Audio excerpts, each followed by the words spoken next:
കേരള പാഠാവലി 5ാം ക്ലാസ്സിലെ 5ാമത്തെ യൂണിറ്റിലെ ഏറ്റുമാനൂർ സോമദാസൻ എഴുതിയ കവിത. ഇലകൾ കാറ്റടിച്ചുലയുന്നു, 100 കിളികൾ പൂഞ്ചിറകിളക്കുന്നു, കൊഞ്ചും മൊഴികളാൽ ചെപ്പുകിലുക്കുന്നു, പനീർമലരിതളുകളുതിർക്കുന്നു, നീലമലയിലെമ്പാടും കുറിഞ്ഞി പൂത്ത പോൽ മതിമറന്നു മെയ് കുളിരു കോരുന്നു. നീലമലയിലെമ്പാടും കുറിഞ്ഞി പൂത്ത പോൽ മതിമറന്നു മെയ് കുളിരു കോരുന്നു.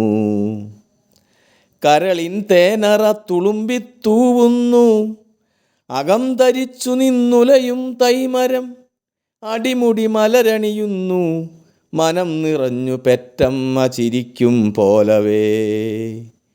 അകം തരിച്ചു നിന്നുലയും തൈമരം, അടിമുടി മലരണിയുന്നു, മനം നിറഞ്ഞു പെറ്റമ്മ ചിരിക്കും പോലവേ.